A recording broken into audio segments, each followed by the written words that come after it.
नमस्कार, मैं हूँ राहुल और स्वागत है आपको आपके अपने किचन में। और आज की रेसिपी बहुत ही ज़्यादा ख़ास है। तो रेसिपी जानने से पहले आप अपने किचन में जाने की तैयारी कर लें, क्योंकि रेसिपी का नाम सुनते ही आपके कदम रुकेंगे नहीं। तो फटाफट से आप तैयारी कर लें, क्योंकि आज का रेसिपी है वेज मोमोज़। आज हम बनाएंगे वेज मोमोज़ बिल्कुल प्यारे तरीके से। और आज हम आपको फीलिंग के साथ साथ डिज़ाइन बनाना भी सिखाएंगे कि वेज मोमोज़ जो होते हैं उनकी डिज़ाइन कैसे होते हैं। तो फटाफट से आप मेरे वीडियो को लाइक कर दे, चैनल को सब्सक्राइब कर दे और हाँ, बेल आइकन दबाना ना भूलें, जिससे क्या होगा आपकी घंटी जो है ना बजती रहेगी, नोटिफिकेशन मिलती रहेगी और हर इन्फॉर्मेटिव वीडियो आप तक पहुंचती रहेगी मेरी। तो जल्दी से हम बिना टाइम गवाए हम लेके चलते हैं आपको वीडियो के अंदर और स्टेप बाय स्टेप बताएंगे कि वेज मोमोज बनते कैसे हैं। तो चलिए फटाफट से चलते हैं। वेज मोमोज़ के लिए हमें सबसे पहले सारे वेजेस को ना बढ़िया तरीके से काट लेना है। तो हमने क्या लिया है, कैबेज लिया है, कैरेट लिया है, बीटरूट लिया है, जिंजर, गार्लिक और ऑनियन और चिल्ली, हरी ग्रीन चिल्ली लिया है। सबको हमने बारीकी एकदम इतनी बारीकी तरीके से चॉप करना है, इतने ज़्यादा मतलब छोटे पार्ट में होंगे कि आप सोचिए कि आप इसको चाहें तो मिक्सी का भी यूज़ कर सकते हैं कि हल्के दरदरा पीसने के लिए। पर अगर आप हाथों से चॉप करते हैं ना तो वो ज़्यादा बेटर है, क्योंकि एक अलग सी डिज़ाइन, एक अलग सी लुक आती है। तो आप देख सकते हैं हमने कैसे चॉप एकदम बारीकी चॉप किया। तो इन सबको हम एक कटोरी में डालकर एक चम्मच से ना सबको मिला लेंगे, बढ़िया तरीके से मिला लेंगे। सारे के सारे सब्जी क्या हो जाए कि मिक्स हो जाए अच्छे से। मिक्स होने के बाद इसके अंदर हमें नमक डालना है। नमक हमें कितना डालना है, स्वाद अनुसार, बिल्कुल नमक नहीं डालना, क्योंकि अगर आप थोड़ी सी एक्स्ट्रा नमक डालें, क्योंकि जितनी जो सब्जियाँ हैं वो अपनी जो सॉल्ट को ना एब्जॉर्ब करेंगे। एब्जॉर्ब करने के बाद पानी के साथ वो बिल्कुल बाहर निकल जाएंगे अच्छी तरीके से। तो इसके अंदर आप नमक थोड़ा सा एक्स्ट्रा डालें, क्योंकि नमक जो है वो पानी के साथ बाहर निकल जाएगा। ठीक है, तो हमें सारी सब्जियां मिला लिए। मिलाने के बाद क्या करना है, इसके अंदर नमक डालना और नमक डाल के बिल्कुल उसको अच्छी तरीके से कवर कर देना, ढक देना अच्छे तरीके से कम आपको 10 से 15 मिनट इसको कवर करके साइड में रखेंगे। उससे क्या होगा कि 10-15 मिनट बाद वो पानी छोड़ देगा। तब तक हम आटा गूंद लेते हैं, यानी कि मैदा को गूंद लेते हैं। तो कोई कंपल्सरी नहीं है कि आप इसमें थोड़ा गर्म पानी डालें या ठंडा पानी डालें, ठंडे पानी से भी गूंद सकते हैं। पर एक चीज़ का ध्यान रखिएगा कि आपका जो आटा है वो नॉर्मल आटे की तरह होना चाहिए। जैसे आप रोटियां बनाते हैं ना, रोटियां जो बनाते हैं, जो सॉफ्टनेस उस आटे की होती है उससे हल्की सी टाइट होनी चाहिए, तभी जाके आपकी मोमोज़ की जो सीट है ना वो अच्छी तरीके से तैयार होगी और काफ़ी अच्छे तरीके से आप डिज़ाइन उसको दे पाएंगे। ठीक है, तो हम फर्श पे यानी कि स्लैब पे हमने सारे मैदे निकाल लिया और इसी पे हम अच्छे तरीके से गूँनेंगे, क्योंकि इसको हमें बहुत बढ़िया तरीके से गुनाई करना है। तो जितना इसमें खिंचाव आएगा, जितना आप इसको टाइम देंगे, उतना ही ज़्यादा सॉफ्ट आपका डो बन के तैयार हो जाएगा। तो कम से कम आप डो बनने के बाद 15 से 20 मिनट के लिए इसको आप ढक कर छोड़ते हैं, गीले कपड़े से आप ढकते हैं या किसी बॉल के अंदर आप कवर करके रखते हैं। कम से कम 15 से 20 मिनट तक आप इसको रख दें ऐसे, उसके बाद ही आप यूज़ करें। क्योंकि क्या हुआ कि आटे जो है ना वो गूंदने के टाइम पे वो चीज़ नहीं एक्टिवेट होते, जो कि आप गूंदने के बाद उसको रेस्ट मोड में छोड़ देते हैं तो एक्टिवेट होते हैं। तो हमारी जो सब्ज़ी है वो भी देख लीजिए, पूरे हमने पानी निकाले, इतने जूस निकले, देखिए इतनी सब्ज़ी से इतने आपके जूस निकल के तैयार हो गए। अब क्या करना है कि इसे हमें फेंकना बिल्कुल नहीं है। ठीक है, आप इसको चावल बनाते वक्त यूज़ कर सकते हैं या रोटी गूंदते वक्त या आटा गूंदते वक्त आप यूज़ कर सकते हैं, या हम मोमोज़ की जो चटनी बनाएंगे तो उसमें पानी की ज़रूरत होगी, तो हम इसी पानी को यूज़ करेंगे। तब देखिए हमारे जो आटे हैं ना बहुत ज़्यादा सॉफ्ट हो गए, इतने सॉफ्ट हो गए कि हमने इतने खींचने के बाद भी ये ब्रेक नहीं हो रहे हैं। तो सोचिए आप कितना ज़्यादा ग्लूटेन इसके अंदर आया हुआ है, आप सोच सकते हैं। ठीक है, तो हमें बड़ी सी एक रोटी लेना है और उसको अच्छे तरीके से बेल के एक बड़ा स्टिक तैयार करना है।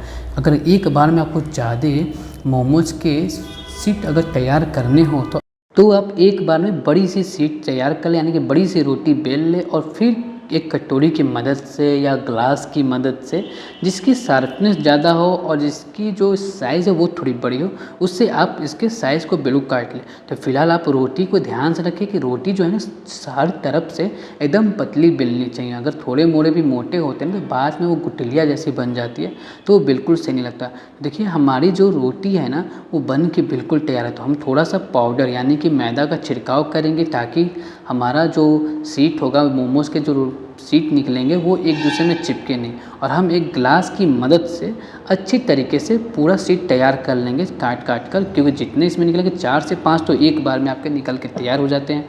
और आप एक-एक करके अगर करते हैं, बनाते हैं तो बहुत ज़्यादा काफ़ी टाइम लग जाता है और इससे एक बार में जल्दी हो जाता है। क्योंकि घर में मम्मी लोगों की बड़ी प्रैक्टिस होती है, बड़ी सी रोटी बनाते हैं और आराम से फट-फट तुरंत काट सकते हैं। छोटी बनाने में दिक्कत होता है। तो एक-एक शीट आप बन के तैयार हो गया तो आप देख सकते हैं कितनी सीटें हैं, 1, 2, 3, 4, 5, 6, 7, 8। 8 सीट एक रोटी में बन के तैयार हो गई, यानी कि हमारे मोमोज़ 8 बन के बिल्कुल तैयार हो गए हैं। तो फटाफट से हमें क्या करना है कि एक इसमें से छोटी सी रोटी उठानी है और तुरंत हमें इसके अंदर फिलिंग लगानी है। हमें पहले क्या करते हैं कि सारी रोटी को एक इकट्ठा हम कलेक्ट कर लेते हैं, एक जगह पे हम रख कर लेंगे और एक जगह करने के बाद उसके बाद हम फिलिंग भरना शुरू करेंगे। तो देख रहे हैं हमारी जो मोमोज़ की फिलिंग है ना कुछ ज़्यादा ही मतलब पिंक पिंक दिख रही है, क्योंकि वो बीटरूट की वजह से। ठीक है, तो मैंने कलर डालने की जगह पे मैंने बीटरूट यूज़ किया था कि कलर में क्या डालूँ फालतू में, वो बिल्कुल सही नहीं होता है, इसलिए मैं नेचुरल कलर का यूज़ किया। तो मैंने सोचा क्यों ना बीटरूट डाल लेता हूँ।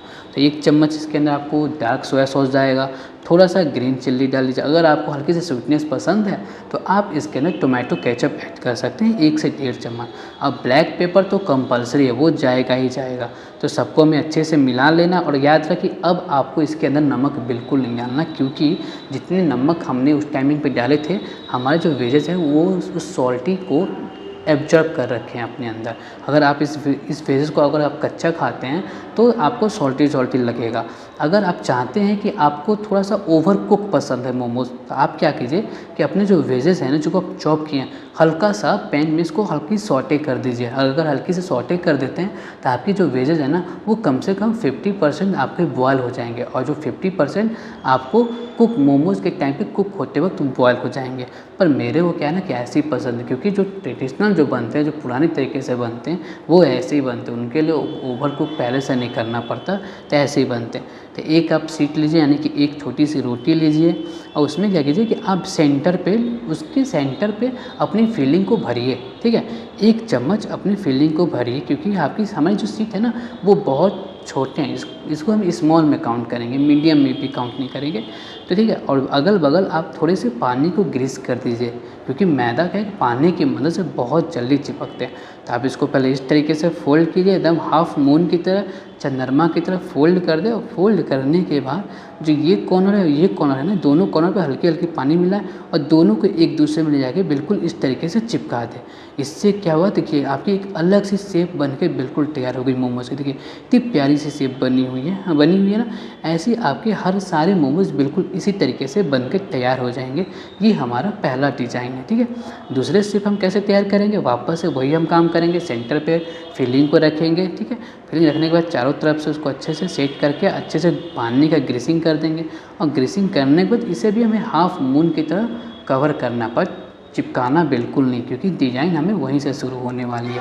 ठीक है, तो एक साइड में आप क्या करें, अच्छे से पकड़ लें और एक साइड को फोल्ड करते जाए। जैसे कि आप देखेंगे किसी चीज़ की, जैसे कि हम घरों में हैंकी हो गई या जो हम लुंगी धोती जो पहनते हैं तो उसकी जो शेप बनाते हैं ना, ऐसे जिग जैग वाली, उस शेप को इसे बनाएं एक साइड से, और एक साइड से अंगूठे से दबाते जाए, आपका शेप बन के बिल्कुल तैयार हो जाएगा।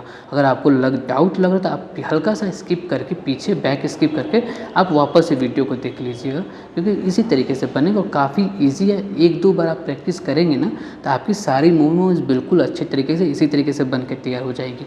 तो सारी को ऐसे ही करना है, तो आप इस तरीके से बेल सकते हैं। तो हमारी जो मोमोज़ है ना बन के बिल्कुल तैयार हो गई है। देखिए दोनों शेप में बन गई है। अब फटाफट से क्या करेंगे, हमें स्टैंड लेना है। तो हमने नीचे कढ़ाई लिया, उसके अंदर तो हमने पहले से ही पानी रख दिया था और ऊपर में हमें ऑयल को ग्रीस कर देना। ठीक है, ऑयल ग्रीस कर दें या बटर ग्रीस कर दें या डालडा, अगर घर में आप कहते हैं डालडा जो होता है ना उससे बेटर कुछ नहीं होता, क्योंकि उसमें फ़ैट ज़्यादा होता है, काफ़ी देर तक चलते हैं उसके ऑयल। ठीक है, तो वो ग्रीस कर दो और साइड से एक एक करके थोड़े थोड़े गैपिंग पे आप सारे मोमोज़ को बिल्कुल रख दें। तो स्टीम होने के लिए अंदर से क्या भाप आएंगे, तो उससे क्या मोमोज़ बहुत जल्दी, और फ्लेम को बिल्कुल हाई कर दे, स्टार्टिंग में हाई कर दे, फिर बाद में आप मीडियम कर दे। तो आपके मोमोज़ हैं जो बिल्कुल बन के बिल्कुल परफेक्ट तैयार है। देख सकते हैं कितने परफेक्ट तैयार है। तो हम एक एक करके सबको रख लेंगे। रखने के बाद हमें करने आगे की प्रोसेस, ठीक है। तो सारे मोमोज़ हमारे निकल गए। आपके अगर और मोमोज़ हैं तो आप कढ़ाई में बैठा दें। तो फिलहाल मेरे सारे मोमोज़ ख़त्म हो गए और ये हमने होममेड चटनी बनाई, इसकी वीडियो मैं बहुत जल्द आपको दे दूँगा, ठीक है। ये होममेड आपको मोमोज़ की चटनी बन के बिल्कुल तैयार है। तो आप देखिए आपकी जो मोमोज़ है एक नंबर बन के बिल्कुल तैयार है। ये आपका पहला स्टाइल और ये आपका दूसरा डिज़ाइन, दोनों डिज़ाइन बन के मोमोज़ तैयार। आप दोनों तरीके से खाएँ, दोनों ट्राई करें, आपको बहुत ज़्यादा मज़ा आएगा। और सबसे बड़ी बात कि जो चटनी है ना वो काफ़ी इतनी यम्मी बनी हुई है कि आपको एक बार खाएँगे तो बार-बार ऐसी चटनी आप बना के फ्रिज में स्टोर करेंगे। तो जल्दी से आप इस वीडियो को यानी कि इस रेसिपी को ट्राई करें और हमें कमेंट में बताएं कि आपका इस वीडियो को देखने के बाद एक्सपीरियंस कैसा रहा। तो हम मिलेंगे नई रेसिपी में नई वीडियो के साथ।